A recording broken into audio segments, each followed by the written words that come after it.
Alright everybody, welcome back. 1870 Bible Study. I'm going to erase my little picture we just used here. By the way, if you don't know this, I'm actually recording all these in one day. This is what I've been doing for, what is it now, 4 till 7? So what I've been doing since noon is making videos all day. So I don't know how quickly I will release these videos, but they're all filmed in one day. For Revelation chapter 10, we're going to look at the woman in the wilderness. That's kind of basically what this is, and you'll understand that part later. Yeah, we'll leave that there. That ain't affecting nothing. So, we really don't need this part anymore, though. The abyss has been opened. Pretty much got that their locusts are coming out like water, also like that. So, anyways, at this point in time, you're going to see the great angel and the group gathered with the angel. This is going to be the woman in the wilderness and her place of protection. Because remember, at the fifth trumpet, what has happened here is that the abyss has been opened, all the locusts, and the beast comes out of the abyss.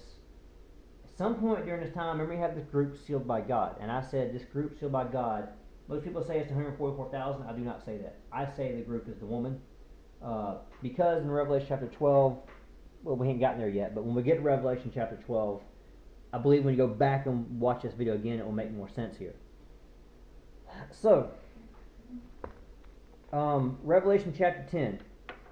You see a mighty angel coming down from heaven. Listen to these details here. Clothed with a cloud, a rainbow on his head. His face was like the sun, his feet like pillars of fire. He has a little book on his hand, and he sat with his right foot on the sea and his left foot on the land. Cried out with a loud voice as when a lion roars. When he cried out, 7 thunders uttered their voices. Now I was about to write the 7 thunders, and he was told not to write them. So, we're going to read the first 4 verses here. You're going to get a lot of allusions here to Christ. A lot of allusions here to Christ. And it is not Christ. Christ is not the mighty angel coming down. But it's interesting here, the allusions to how much like Christ this angel sounds. Clothed with a cloud. Rainbow on his head. That goes back to the covenant of Genesis chapter 8 or 9 with Noah's covenant. Remember, God is described in Revelation 4, I believe. It may have been Ezekiel. I'm forgetting now where it was. Anyways, in either Revelation or Ezekiel, God is described as having a bow above his head. Interesting that's here. The face like the sun, that is the Christ, without a doubt. The pillars of fire. Remember in the cloud mentioned earlier, the covenants here. You're seeing the covenant with Noah, the covenant of Christ, and the covenant with the people in Exodus. What does this mean? My opinion, you're supposed to see a symbolism here to 3 covenants. You're supposed to see, 1, the Jews' eyes have been opened. That's why you got the face like the sun. Nobody ever covers that part. The face like the sun is used to describe Christ.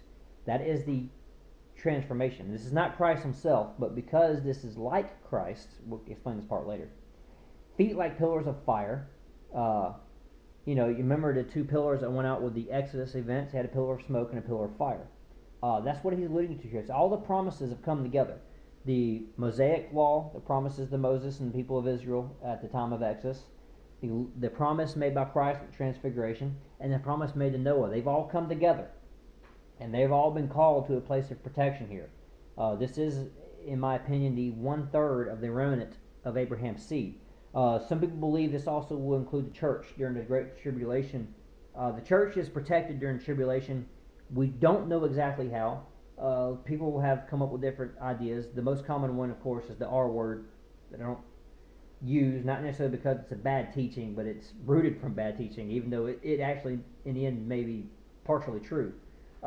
There's a lot of misconception that comes along with it, and I don't like getting into it because it is based on truth, so that's why I don't like arguing with it, because ultimately, I mean, it is based on truth, but I think it's misrepresented in a lot of ways. And the worst thing about it, teaching out theology, is I've seen the fruit. That tree bears bad fruit. Anytime I've ever tried to talk about it or do studies on it in the past, or even watch other people do studies on it, it always ends in fighting. And so, it always says, you'll judge a tree by its fruit, and that tree does not bear good fruit. And I don't understand why, because it promises something that is so awesome, yet it doesn't bear good fruit. So anyways, I don't like using that word, but I like the theology it teaches. But I don't like the word. So aside from all that, though, these are the promises of God mentioned here. This is what you're supposed to see. The 7 thunders, we don't get to know what they are. There's a hint at the next verse is what they are. He starts with the fourth commandment. And think about this for a second now. Who was the angel who said these things? Remember, the angel roars out the Ten Commandments. He quotes the fourth one here in verse 6. When he says, "Who created the heaven and earth, the things that are in the earth, and all things that are in it, and the sea, and the things that are in it, that there should be delay no longer." He's quoting from Exodus chapter 20, verse 11, which, by the way, is the fourth commandment, and then leads people to believe that the seven thunders may be the remainder of the Ten Commandments being quoted again. So basically meaning you got to follow them. You got to do these things. Ironic he wouldn't quote the first three, but think about it. The first three all had to do with believing in God. Well, of course, if you're sealed with God's seal on your forehead, it leads you to believe you were believing in God. By the way, also take that back to Ezekiel chapter 9, where they were given the tav of God on their forehead. By the way, the tav is the exact mark placed on the doorpost during the time of the Exodus with the blood of the lamb. So, picture the blood of the lamb did draw what we consider to be an X. I can draw a little house here, but when they have the doorpost here of your house, and they come by and they said you were to kill a lamb and mark your doorpost so the angel of death will pass over you. You marked it. The word for mark is tav. It, by the way, is a symbol of a cross being carried on its side, just as Christ carried the cross up the Mount Golgotha. That's the Paleo Hebrew letter of tav. Now, of course, the modern Hebrew letter of tav looks like, there we go, that's what it is. I messed it up, hang on. That's the modern Hebrew letter tav right there. Something like that. Anyways, I think I made that part too square. I think I actually rounded. Maybe that's what I did wrong. It's something about that's a little off. Anyway, something like that. The Paleo Hebrew letter was an X. The reason why we say this is that when you go into Ezekiel chapter 9, you'll find that God commands the angel to mark with tav, in Hebrew, the people out there who believed in God before he cast the judgment on the land. And you might remember there it was the 25 people, and then one of them died, the son of Jeconiah, the son of Shaniah, or something like that was his name.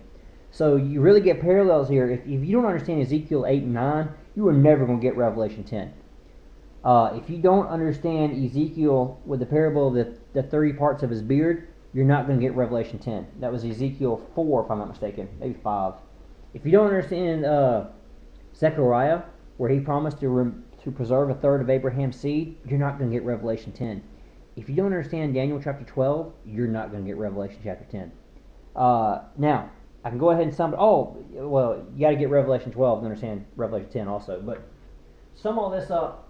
Whatever the group is who has a seal of God on their foreheads, and you can believe whoever you want to believe that is, I believe without a doubt, it is the nation of Israel. 1/3 of the nation of Israel who has been saved, and they have been sent to Basra, which is Petra, by the way, the place, the movie Transformers and one of the Indiana Jones movies was filmed there. That's the place where the city is carved in the side of the mountains. That's Petra. That's where they're going to go to be protected. It is without a doubt the woman of Israel. It may also be the church. It may not also be the church. We simply don't know, and I don't want to get in that argument here because it don't matter. But however it's going to go down, it's going to go down. Whether you understand it or not, it's still going to happen. So, and you'll never understand everything, so just study what you can. But anyway, these are a group who have the seal of God on their foreheads. 7 thunders are uttered, and he says, after all this, he says, in the days of the sounding of the 7th angel, which is going to be the 7th trumpet. So in the days when the 7th trumpet is sounded, so here's one of your parenthetical chapters here. We know Revelation chapter 10 is going to cover the 7th trumpet. So we'll put 10 here in parentheses because it's parenthetical. Problem is, we don't know how far this way or that way. We just don't know. So we don't know how far that is. But Revelation chapter 10 does line up with the 7th trumpet because it says, in the days of the sounding of the 7th trumpet, when he is about to sound, the mystery of God should be finished. You can read Ephesians 3:4, Colossians 1:27, 4:3, 1 Corinthians 15:51. These are all the different mysteries that are, well, not all of them. There's some of the different mysteries mentioned by God. But at this day he's finished, as he declared to his servants the prophets. Then of course in the voice, now it changes pace here. So from verse 8 through 11, John's commanded to take the book and eat it and prophesy again. And that, of course, is going to quote from Ezekiel 37. Eating the book is going to take you back to Ezekiel 3, Ezekiel 2 and Ezekiel 3, I believe. Anyways, all these little things like that. So, what I'm pointing out here, though, is if you don't familiar, let's go back here and read. You saw the description who is like God. They're very much like Jesus' description. Then you get the one who swears by 10 verse 5. The angel who I saw standing on the sea and on the land raised his hands to heaven and swore by him who lives forever and ever. And it's interesting that you're supposed to remember the Exodus angel. Who is the Exodus angel? Okay. If you're not familiar with this verse, I'm going to read something to you that I have never heard anybody make this connection, unfortunately. I'm not saying they haven't, but of all the teachers I've followed, which hasn't been that many, so that's why I don't know this, I've never heard this connection made. So, we're going to read 3 verses of the book of Daniel. At that time shall stand up the great prince who stands watch over the sons of your people. Who's talking to Daniel? The sons of your people is the nation of Israel. And there shall be a time of trouble. What is the time of trouble? Jacob's trouble. That's the time of trouble. Jeremiah 31 will tell you all about this time of trouble. Such as never was since there was a nation, even to that time. So he's telling you, Daniel, there has never been a time like this before. And there will never be a time like this until this time actually happens. This is worse than the days of Noah. That's what he's saying here. Even to that time, and at that time your people shall be delivered. So what is he saying here? The woman will be taken to the wilderness. The woman is the people. She has a child because she has played the harlot. But God's going to redeem her through her child. She's going to give birth to a child. Just as with Christ, they were redeemed through Christ, and they're going to have to give birth to another child. Later on down the road, actually, technically a lot of them. Everyone who's found written in the book, at that time will be delivered. Everyone who's found in the book, verse 2, Daniel chapter 12, verse 2. And many who are asleep in the dust of the earth shall awake, some to everlasting life, some to shame and everlasting contempt. Those who are wise shall shine like the brightness of the firmament, and those who turn many to righteousness like the stars forever and ever. Okay. This is what just happened. At the time that Michael the great prince stands up, who was standing up? The mighty angel. That is Michael. Revelation chapter 10 is Michael, who is the prince of the people of Israel. Nobody ever gets that point when they read this. And what does Michael's name mean? He is like God, at least in appearance. So when you see an angel with descriptions who is described a lot with appearance much like God, that's what you're seeing. You're seeing Michael. He is the one who physically looks like God. He's not God. God is what they call omnipresent. He's not bound by time. An angel, Michael, is bound by time. But Michael he's one of the archangels. That's important to get this. And this is unfortunately one of the things nobody ever gets with Revelation 10. By the way, when you get Revelation 12, this is the woman in the wilderness. This is the 42 months, the 1260 days. They're times and a half a time. That's what this is. Interesting because you get a time point here when it says at the sounding of the 7th angel right here. We don't know how far before and how far after. We conclude right here it probably doesn't go no farther than chapter 5 because remember chapter 5 talks about those who were sealed by God. So I believe it doesn't go no farther back than that, but that's just for the people of Israel. For the people of the church, they could have been sealed by God way back up here. Because remember, the woman gives birth to a child first. We're going to have to get back to we'll get that in Revelation 12. I don't get too far out of whack here. So, that concludes Revelation chapter 10. Hopefully this will make other things start making sense. And we'll get back with Revelation chapter 11.